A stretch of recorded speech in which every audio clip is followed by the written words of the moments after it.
Lori, and it's September, which means that we are getting ready for an empowerment event that's happening on September 13th. If you've ever had any interest in getting yourself to that red dot, that TEDx red dot, then you're going to want to join us on September 13th because we are having 5 TEDx speakers come and join us in New Haven to talk about everything from how their experience was on that red dot, how they got there, what they wish they knew before.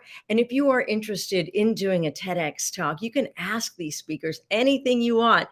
And right now, joining me is Jess Michaels. She is a speaker, an advocate, and an entrepreneur. And also, she has that red dot badge of honor. Jess, thanks for joining me. Thank you so much for having me.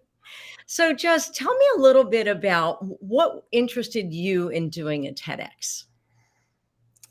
Well, I'll tell you, I am a 1991 Jeffrey Epstein survivor. And Whoa. yeah, and it took me 30 years to even say his name. It took me another 3 years of intense trauma therapy to be able to speak that story without breaking down. So doing a TED Talk was evidence of the healing that I had accomplished. But through that healing, I also developed an idea, what I believe is a life-saving idea, sexual assault first aid. And so that felt very valid, like validating to my idea to be invited to share that idea on the TEDx stage. That is awesome. And I congratulate you for having the courage to step up to the red dot and tell that story. What was the experience like when you finally did your speech? And when did you do your speech? So I did my speech in January, the end of January 2023. Well, I'll tell you, the most challenging part of it, that you think you'll be fine, but the most challenging part of it, and it seemed to be kind of the theme when you ask me what that experience is, this is the part that comes to mind. It was the time limit of 18 minutes. And it's highly recommended to be under 9 minutes if you want the talk to be more viral, statistically. So cutting out parts of your talk, it feels like you're cutting out a limb. And that's the part that stuck with me through the whole process of creating the talk, the whole time memorizing the talk up until the day of, was that concern that I was going to go over. So it's something I definitely is a what was my experience like? I go back to that thought. Oh, it's got to be under 18 minutes. Wow. So, okay. So did you work with a coach?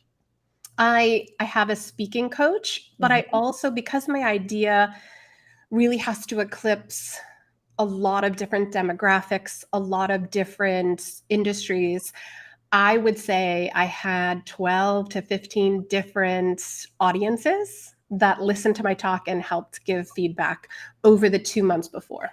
Oh, isn't that fascinating? Okay, so you practiced for about 2 months. I like that. No. I practiced for 4 months.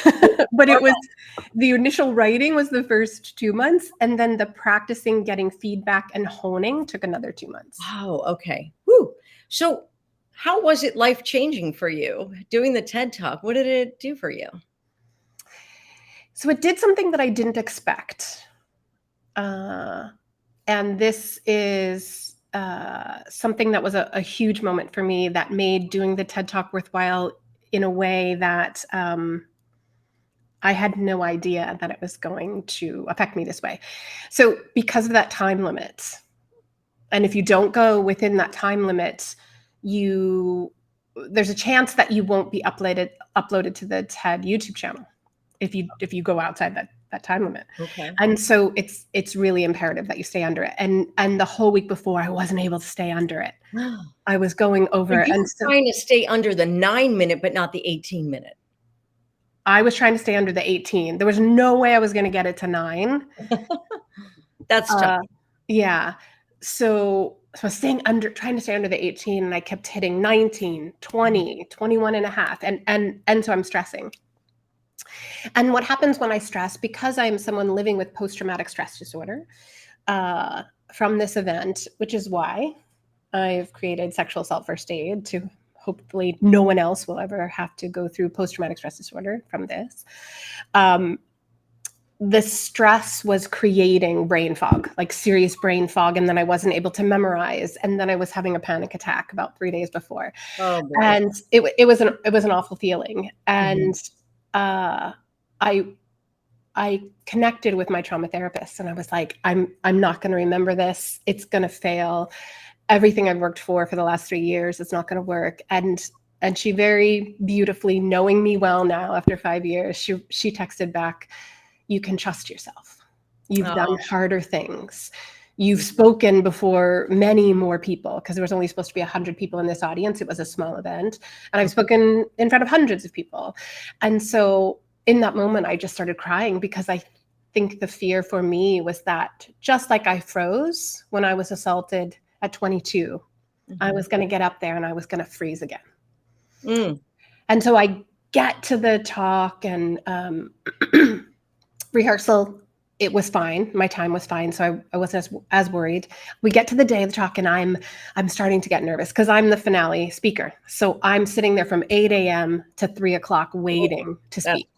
Yeah. And so the stress is really building, and I'm getting through the whole talk. And at one point, just before my last section, I look down and I'm fine. I'm well within my time. And there's a moment in the talk where you see it's the first time I really get emotional. And everyone thinks that, oh, she's emotional because she's a sexual assault survivor sharing her story. But in my head, I was going, I can trust myself. Oh, isn't that beautiful? It was an amazing moment. And all I kept thinking was, I did it. And I didn't forget anything. And I got through the whole thing, and I did it in under time. And so it was a huge moment of reclaiming for me.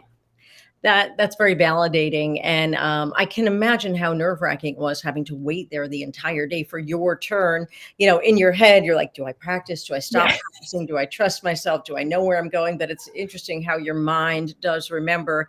And you were so ready to tell that story that, even if you didn't realize that you were ready, your subconscious realized that you were ready to share that story. Exactly. There was a moment where, even my therapist said, she's like, you can do this even with brain fog. The material. Yeah. Even if you get stressed, even if your brain starts to get clouded, you'll be fine. And I've even listened to TED Talks where people stumble and kind of paraphrase and sort of lose their place, but the overall message is so strong that you can forgive those things. And I know people put so much pressure on themselves when they get up, especially on the red dot. Yeah.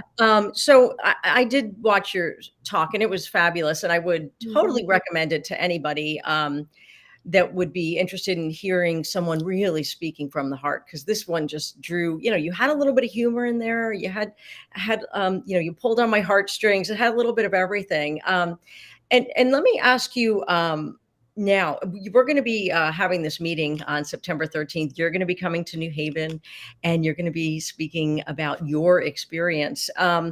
Is there any advice that you would give other people that are thinking about doing the same thing? Yes. Really understand that it's okay to go to 9 minutes.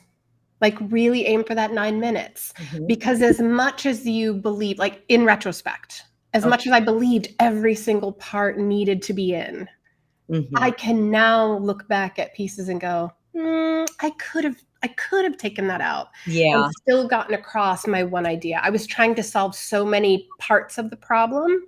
And I had amazing help. So I feel really good about the talk that I gave. But in retrospect, if I could change something, it would be you don't need all the pieces. I know. Yeah. And I think that is the toughest part for anybody that wants to really fully share their story is, I can't leave that out. That's my favorite part. But then it's like, does it fit within the framework? So you have to be super disciplined, and you should probably, if you can, hire a coach. I think that's very helpful. So I just want to say, I'm going to encourage people to watch your TEDx talk. Just Google, TEDx Jess Michaels, and you will find it. But in closing, I wanted to ask you, what is your message to the world? Thank you. Thank you for asking, because this is really important to me. Through the research that my team and I did for the talk, we found that sexual assault survivors have higher rates of post-traumatic stress disorder than even combat veterans, and significantly higher.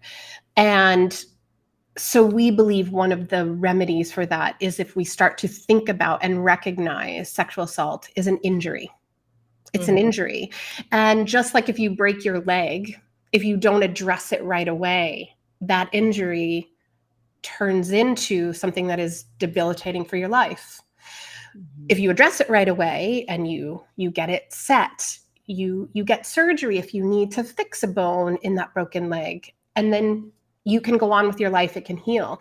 There's a window of time after a traumatic event, statistically, within those first 3 months, that if a survivor of any kind of trauma and tragedy is surrounded by support and trust and safety, they may never need a therapist. They may never develop post-traumatic stress disorder. They could have a very acute trauma reaction, but they never develop post-traumatic stress disorder. So that's my message, is that sexual assault survivors experience an injury. It's not just legal, illegal, provable, unprovable. It's an injury, and we need to start framing how we look at it differently. That's excellent. Well, I commend you again for having the courage to get up there on the red dot. I look forward to meeting you in person on September 13th. And thank you for sharing your message with the world, because we all definitely needed to hear that. Thank you so much for having me, Pat. See you next week. Okay, excellent. And if you would like to come as a guest to the NSA Connecticut's empowerment event, just go to nsact.org and you can sign up. You can be a guest, and we'll see you in New Haven on September 13th. All right. Are you going to make it to the red dot? I think you should try. See ya.